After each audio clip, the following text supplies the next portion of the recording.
In a quiet town tucked deep in the Montana hills, where days pass slow and life feels safe, one man thought he'd left the chaos behind.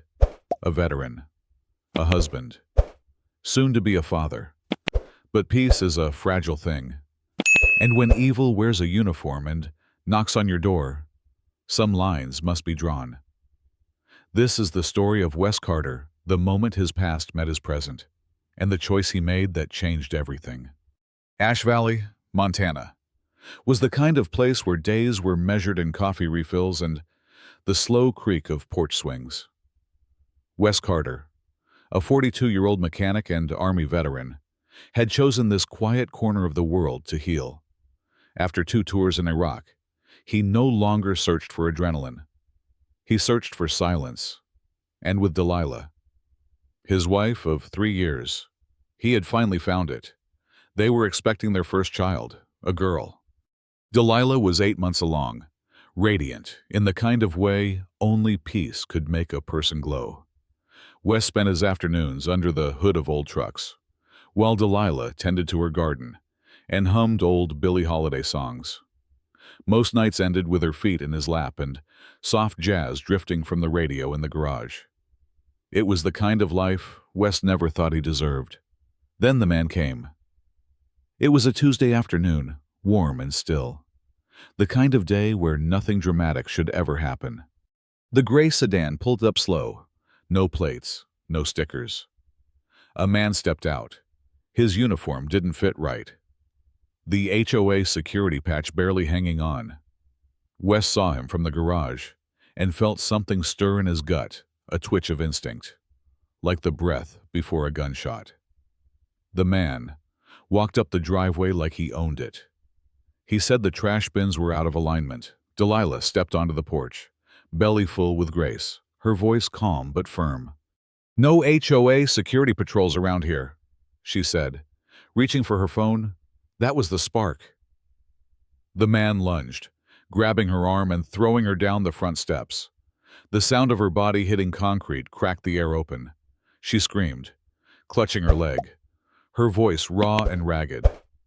Wes froze for a second. Just a second. But it was long enough to hate himself for. By the time he got to her, the man was already backing away, waving a clipboard like a shield. Then came Ronnie. The roar of tires tore down the street. Ronnie Delgado, the retired sheriff's deputy from 3 doors down, skidded his pickup across the driveway, blocking the escape. The old man stepped out, one hand holding a phone, the other hovering near his belt where his badge used to sit. "You're not going anywhere," Ronnie said. The police arrived in under 12 minutes.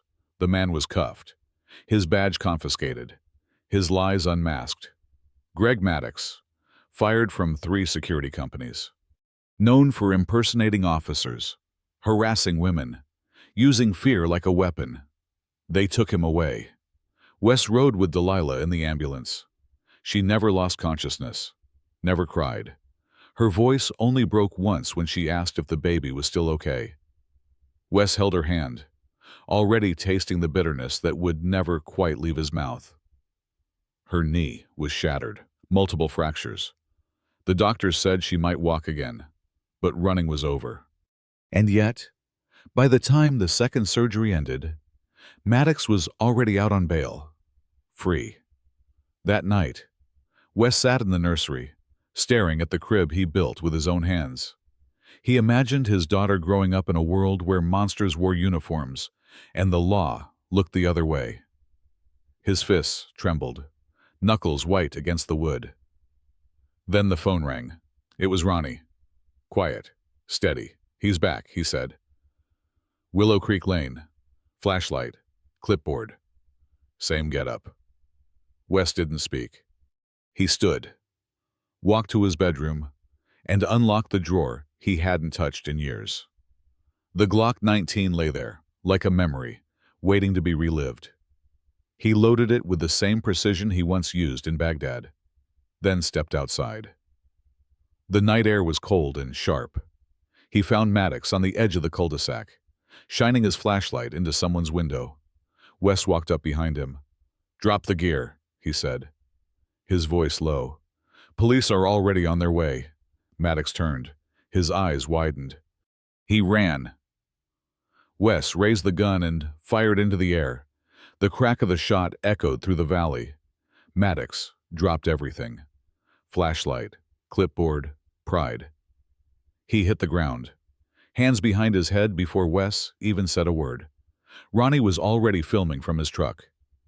The police arrived minutes later, this time with backup. Maddox was arrested again, but this time, the story didn't end in a courtroom. The dashcam footage went viral. A man in fake uniform, attacking a pregnant woman. Then, returning to stalk again. Outrage swept through the town. Then the county. Victims came forward from other communities. Maddox was charged with multiple counts of assault, impersonating law enforcement, intimidation, and bail violations. No more bail, no more deals. But the cost had already been paid. Delilah gave birth 3 weeks later. Grace came early but healthy, her lungs full of fight. In the hospital room, Wes held her for the first time. She was tiny, warm, real. He wept. Not from fear or rage, but something deeper. Relief. He had faced war and watched friends die.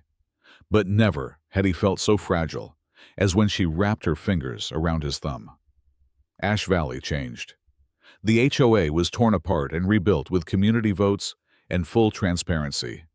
Security patrols were replaced with regular sheriff rotations. Background checks became mandatory. People started locking their doors and opening their eyes. No one wanted to admit how close they had come to tragedy. But no one forgot. Delilah recovered. She would always walk with a limp, but never let it slow her down. She joined the town council, helped write the new safety bylaws. She became the voice that refused to be ignored again. As for Wes, he put the Glock back in the drawer.